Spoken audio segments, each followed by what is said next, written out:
I come from a small town in North Darfur called Kabkabia. People in my hometown are very loving and supportive, and they can help you even if they don't know you or are passerby. They can support and help one another, and that is what we were taught, and we were told by our parents and our community.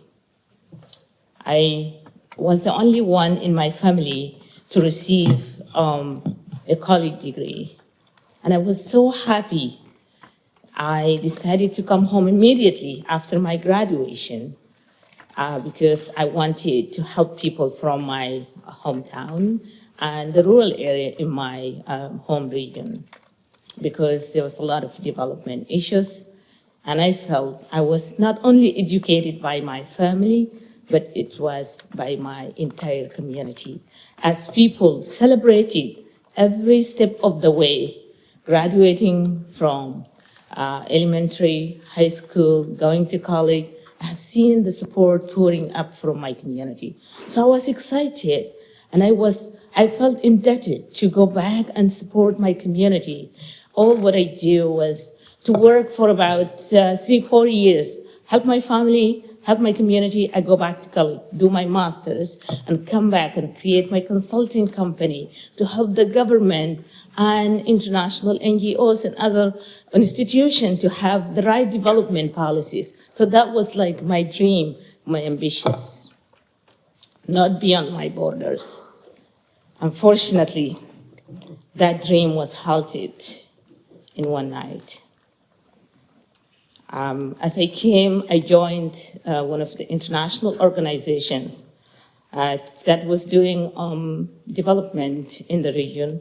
I would travel around my hometown and in the rural area, providing development activities and supporting the rural community, enacting like women empowerment programs, training village development committees, and providing water, health, and sanitation. So that opportunity was an amazing opportunity for me to see the impact on our people. But one day, when I was coming back from a village that we just left 2 days ago, we went into doing a village committee trainings. And returning on our way, we saw the village, half of the village was burned. People were frantic. Many people were killed, some were wounded. And we were shocked. As we stopped, we asked the people, what was the problem? And they told us, we saw the army coming, and we welcomed them as you would welcome your army. We sat them in a shade of a tree. We served them with food and water. So one of the soldiers started taking belonging of the people. So a man asked him, why you are doing this? And he shot him in the head. And at the rest, we noticed that our village was completely torched. And so that was how it started. This was in Barde village. It is the eastern side of my hometown. So we were out of speech. We tried our best to fit whoever we were able to fit in our Land Rover vehicle of those windows to bring them to the city. Thinking that it was a lawless people came out of nowhere and committed these crimes. Coming to the city, we were questioned why we are bringing these people at the checkpoint. And we told them that we saw these people, that we are working with them, and we just left them and came back and found this reality, and we are trying to help. We took the people to the hospital. And the next day, my sister, who is a nurse, told me that orders came to the physicians to release those people without treatment, and that we should not speak about that anymore. I was so disappointed and shocked because you cannot comprehend it. Our organization ceased its operation. I stayed home for about a week. We're trying to understand exactly what was going on. Then one day, my mom came and knocked on the door while we were sleeping. I was like, why you are sleeping? Get up. You don't know what is going on. And I was like, Mom, what is going on? She said, don't you see? I ran to the gate and I looked around and I see the smoke coming from all sides of the city. And that day, 50 villages in my surrounding areas of my hometown were burned completely to the ground. So people start fleeing. You will see children running barefoot, sometimes naked. Their clothing were burned. You see women running away with their children. You see people coming to my hometown. At that moment, the government authorities, the soldiers, and the Janjaweed militias were kicking these people to go back. They beat them and tell them to go back to their destroyed villages. So everyone in my hometown, immediately, without a question, they went out to help. And they were collecting money, clothing, and medicine, trying to help people, finding places for them to stay. The government in my hometown have arrested 50 people. The most prominent leaders, teachers, business leaders, including my uncles, my in-laws, my cousins, and 2 of my brothers, and taken to an unknown place. We have not seen my brothers until after 1 year. So we women eventually took on the role of going out and helping the people, even though it was not safe for us. But at the time also, the government has issued a decree that there's no more than 2 people allowed to gather at a time. So we could do mobile meeting.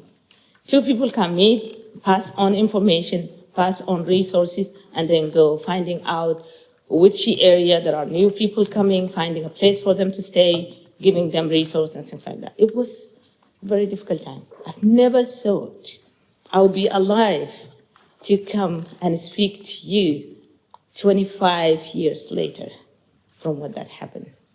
It was a difficult time, but it was the choice that you have to make. One day I was walking by the street, assisting a woman who was in labor. Their house, her husband invited people to come and help to repair the roof of her house, but they were arrested because the gathering was not allowed.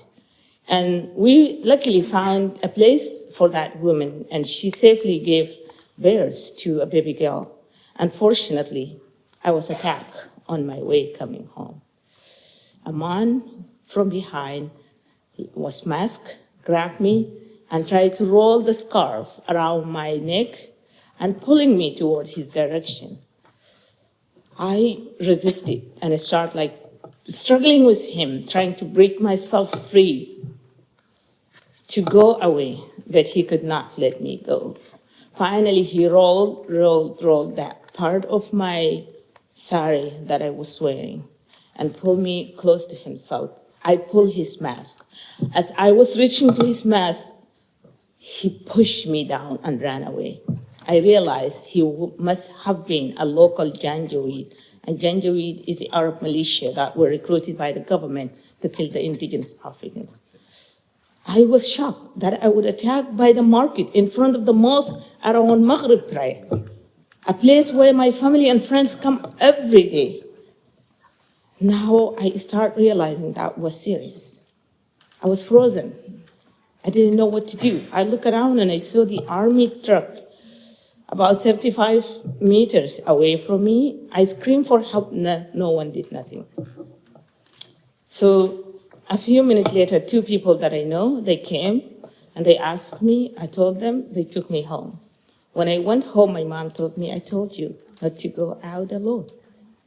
You have to stay home. We went to the police station. We reported. Nothing was done. So I was scared. and my family was scared. I stayed home. But you know, staying home was not an option for someone like me. I always, whenever I see a problem, I have to jump and do something about it. So it was a choice. When everyone was targeted, people from my tribe were targeted, people from my hometown were targeted. So I decided to go out. It's for me, I know that I'm dying anyways, but I have to choose either to die underneath my bed, hiding, or die outside on the street, helping others. And I choose the latter. And I went out. We documenting atrocities, collecting information, but we were sending information out for the diaspora community who lived at the time in the United States, in Europe, in Australia, in Africa, to share with the world what was happening. Because at that time, the regime was blocking access to Darfur, not allowing international humanitarian aid workers to come in, and people were dying in silence, with the exception of support from their own community. So at that moment, things has gotten really tough, and we were targeted and threatened.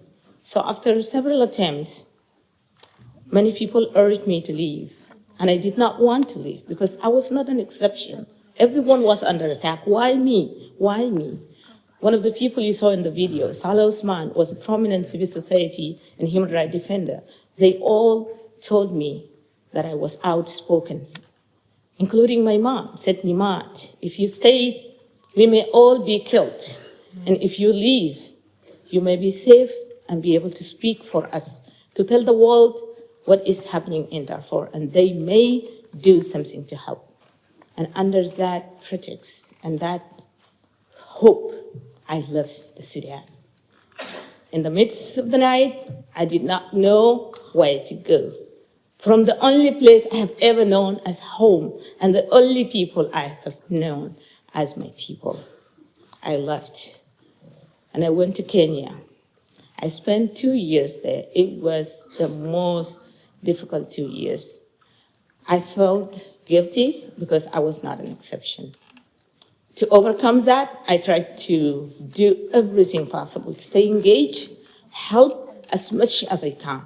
I went to every forum that was organized on peace talks, on Darfur, on Sudan, on atrocity prevention, on human rights, to make my voice heard, to share the stories of those who were left behind, dying in silence. Luckily, after 2 years, I found an opportunity for a fellowship in the United States. And I went, and I received an asylum, and I went to the US in 2007. At that moment, there was a Save Darfur movement. It is an amazing movement that was started by people who have not known anything about Darfur. They could barely point out Sudan on the map. But they hear that there was a genocide against indigenous African people in Darfur. They rallied themselves behind. I have never seen a movement like that. People from all faiths, Jewish, Muslim, Christian, Buddhist, non-religious people, everybody came together. Students like yourself, human rights communities, they all came together speaking in one voice, demanding that the governments, leaders, do something, that the United Nations do something. So it was a natural place for me. I joined the movement. And in 1 year, between 2007 and 2008, I traveled to over 23 states of the United States, shared my story and the stories of horror of my people, urging people to be a voice for the people of Darfur. As a result of that mobilization, many good actions were taken. So this was, at the moment, it was the government that came to power by coup. They start preaching political Islam, and they want to reorient the society. And when the people of Darfur were majority Muslim, they were thinking that that will be the natural expansion for them and that they will get the support. When they did not get the support, that is why the government started mobilizing and arming a militia called Janjaweed from Arab tribe. and brainwashing them to kill and remove the indigenous African from their land. As a result, 3 million people have been driven out of their homes. 2.8 million remain inside Darfur, living in internally displaced camp, which remain under attack until today. They were never being able to go home. About 1 million refugees fled to the neighboring countries. 4 million have been impacted. Over 400,000 villages were burned completely. Rape was used systematically as a weapon of war. So with that mobilization, we have seen many actors and leaders spoke out. I think back then, President Bush sent his Secretary of the State, Colin Powell, to visit Darfur. They came back, and his legal team declared that it was a genocide. Congress has sponsored a legislation called Darfur Peace and Accountability Act. Soon after, Kofi Annan, who was then UN Secretary General, visited Darfur. And then after which also the former British Prime Minister, Tony Blair, has visited Sudan. So all those high-level visits, all those attention has contributed a lot to bringing more attention needed, more humanitarian aid, and more action. So there was a flow of humanitarian aid and access was opened. Then after several negotiations between the government in the center and the Darfuri opposition, because after 2 years of the persistent genocide, 3 rebel groups started to defend themselves and their people. So they start negotiating. But all those negotiations failed because the government did not want to give away power at the exchange of peace. So the Security Council has recommended that the International Commission of Inquiry be created. The Commission of Inquiry has investigated the crimes and concluded that war crimes, crimes against humanity, has been committed, and they said genocidal activities. They did not say a genocide, but they then recommended that the international community or the UN Security Council refer the case of Darfur to the International Criminal Court. So the International Criminal Court have investigated the crimes and have, as a result, concluded that genocide, war crimes, and crimes against humanity has been committed in Darfur. And they issue multiple arrest warrants, including for the former president, al-Bashir, who was, at the time, was the only sitting head of state. That generated debate and outrage between peace and justice, and people were thinking justice should be given up to give a chance to peace. But they are not mutually exclusive, unfortunately, but that was the argument.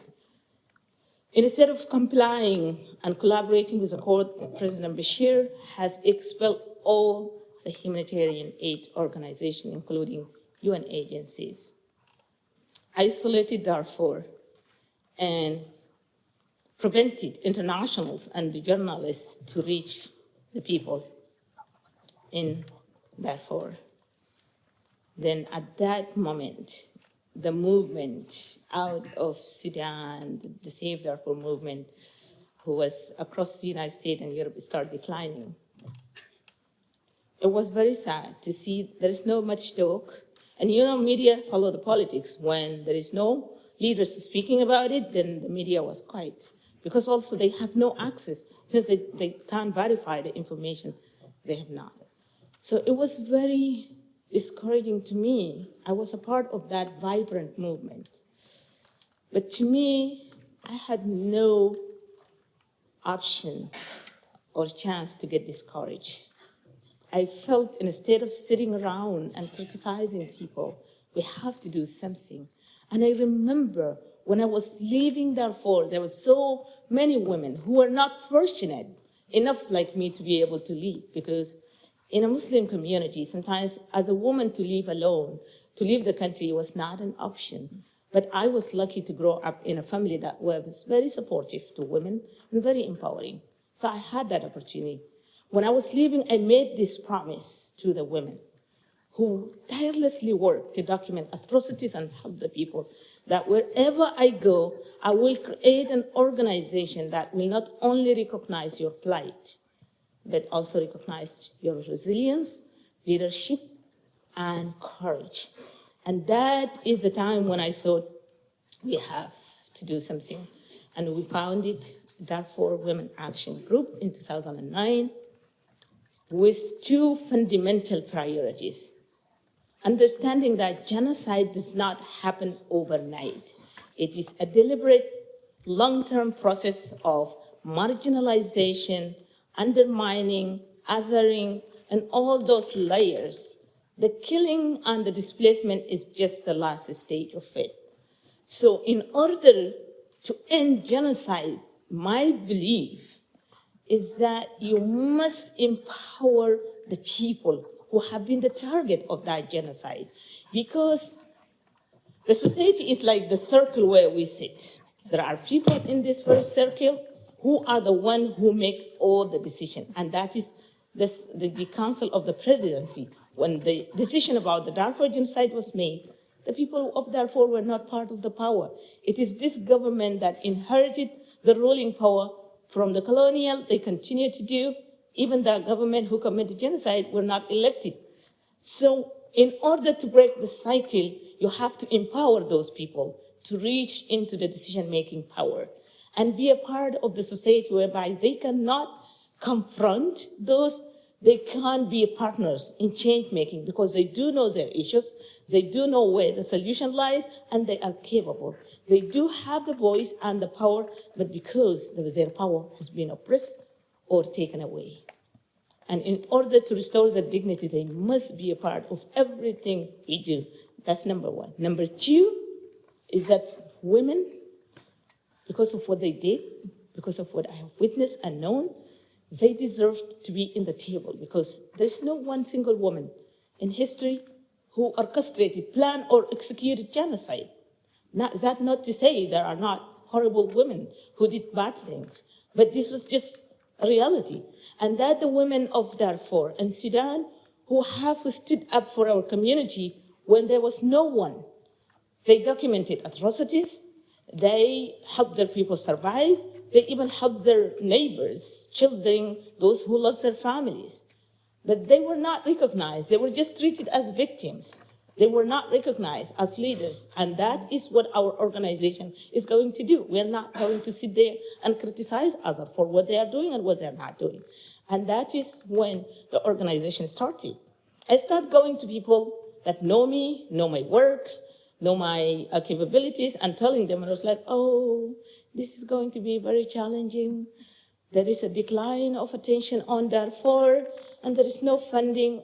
I said to them, well, I only do this because it is challenging, and we are going to do. So our organization operated 6 years without asking no one from a penny. Let us get out, show the world that we can be able to do it.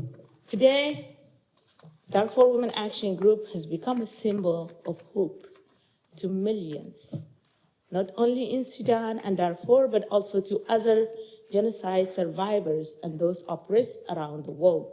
Because we have not just spoken about our plight, but we continue to go everywhere, wherever there are international forums to speak about genocide prevention, ending violence against women, having an overarching policy and support for women leaders and those affected communities. The policy the framework we created for the people of Darfur can be applicable. So we told those, not only the decision makers, but NGOs working across the world. If you are speaking about Syria, if you are speaking about Burma, if you are speaking about any crisis, you have to make sure that someone from those crises are present because these people know their issues and they deserve to be a part of the table. So that is about the Darfur Women Action Group and what we have done. Well, it sounds like a good story and a good ending. Unfortunately, this is not what it is. Today, I'm speaking to you. Sudan is going through the worst humanitarian crisis, but you don't see it in the news, unfortunately. because Sudan is in Africa, and it is just the reality, even the country where they gave me a safe refuge. When crisis in Africa does not get attention, and that is the hardest part of it. In April 2023, two generals, they started the war that started in the capital, Khartoum, and quickly spread it across the Sudan, where people, the rapid support forces and Sudan armed forces are fighting one another. But this is not the fight that started recently. The current war in Sudan cannot be addressed in isolation from the long-standing crisis in Darfur, because of the fact that the Darfur has been going on. When Darfur was going on, most of the Sudanese, they were just doing business as usual. They did not speak for the people of Darfur. Things got deteriorated. The country slided into economic crisis, and the human rights abuse entered into every single country, the person's home. Then in 2018, 2017, people start feeling the pain across the Sudan. And then they decided that they will come together and mobilize. Then they realized it was not the people of Darfur, it was the government in the center that was here accumulating power and abusing everyone. Then people protested and spoke in one voice. For the first time in the history in Sudan, to hear people chanting, "We are all Darfur." So this was the famous protest, peaceful protest that demanded change, led by women and youth in 2019, that forced a dictator of 30 years out of power. Then an interim government was created under the condition of that civilian government has to lead the country through the transition. Guess what? Two generals from the Bashir regime, they rebranded their face and they said, "We stood with the revolution, we will be part of the interim government." So they came and then presented themselves again. So they dominated the interim period. After a year, they went back, they conducted a coup and took power again, and then they controlled. But people again, they protested and refused a military regime, non-democratic, and they demanded that civilian government must be returned back. International community has not recognized the government, so they resorted to the table and they were negotiating. And the agreement was reached in late 2022 under the condition of that civilian government must be brought back, and that these two armies that we ended up with in the country, because the Bashir regime has created a parallel militia to the Sudan government army, that they must integrate the forces. So now, in the discussion to integrate the forces, they disagreed. The Sudan armed forces say we'll integrate the forces in 2 years. The rapid support forces said, no, we need 10 years to integrate the forces. Then that led to a lot of tension between them, and then they decided to go into a full-blown war in Sudan, started into April 2015. Unfortunately, when this war started, the international community has left the Sudan. As a result, 12 million people were forced to flee their homes. As of today, they are living in the internal displaced camp in deplorable condition. 2 million people crossed the border into the neighboring countries. Famine has been declared in many areas, including in my home region, North Darfur. Malnutrition have been one of the most horrific ones, the highest in history to see anywhere in the world. Rape has been systematically used against women and girls because of the immunity that was granted for the last crisis that happened in Darfur. So, but you don't see much of the talk about what is going on in Sudan. But when people start fleeing and the international community withdrawn, it felt like the end of the world for me, for many Sudanese. But we are again amazed by the Sudanese people. Guess what? For 20 months right now, the Sudanese women, civil society leaders, youth, they step up the responsibility of becoming frontline humanitarian workers, aiding their people, providing food, medicine, and documenting atrocities to keep the international community informed. And those of us who are in the diaspora are working really hard to start collecting a penny to a penny to help our people. And we kept our people alive up to this. But I'm not sure if we can longer continue without serious international intervention. And that's why today we call on the international community to deliver humanitarian aid. They must not wait for the war to end to deliver humanitarian aid. That the UN Security Council must authorize forces to protect those vulnerable and then bring the parties to the negotiation table. Military is not a solution, but peace is a solution. But let me tell you, there cannot be peace in Sudan without accountability. So when there are atrocities that so systemic, so brutal, committed by the powerful against the powerless, only justice can bring a lasting peace. And that's why I urge you all to speak for justice and peace in Sudan. And today, what was the difference between the 20 years and now? Darfur Women Action Group, we're not just doing advocacy, but we are also on the ground providing humanitarian aid as I speak to you today. Despite our short history, today, DWAD and our team have been able to shape the debate on human rights, women's rights, atrocity prevention at the highest forums and policymaking arenas, speaking systemically to the member state of the Security Council and others. But that's not enough.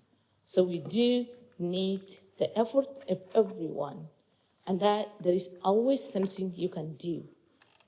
I think the people of Sudan are not helpless, but they cannot do it alone. And when we speak about international community, you're not supposed to be someone staying in office and having that big position or title.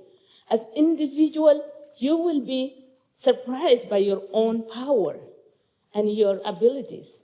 You don't need to come to Sudan. You don't need to come to the United States. You can do whatever you can from wherever you are. And now with social media, just learn more about Sudan. Tell people about Sudan and do something. And that will help. It sounds so depressing to look at Sudan 25 years after I was being forced to flee and have seen all the progress that was made, which was wiped out in a day. It's hard to see hope, but hope is the only option and only way. So I would like to leave you with the quote from Dr. Martin Luther King Jr. Out of the mountain of despair, a stone of hope. Thank you for listening to me.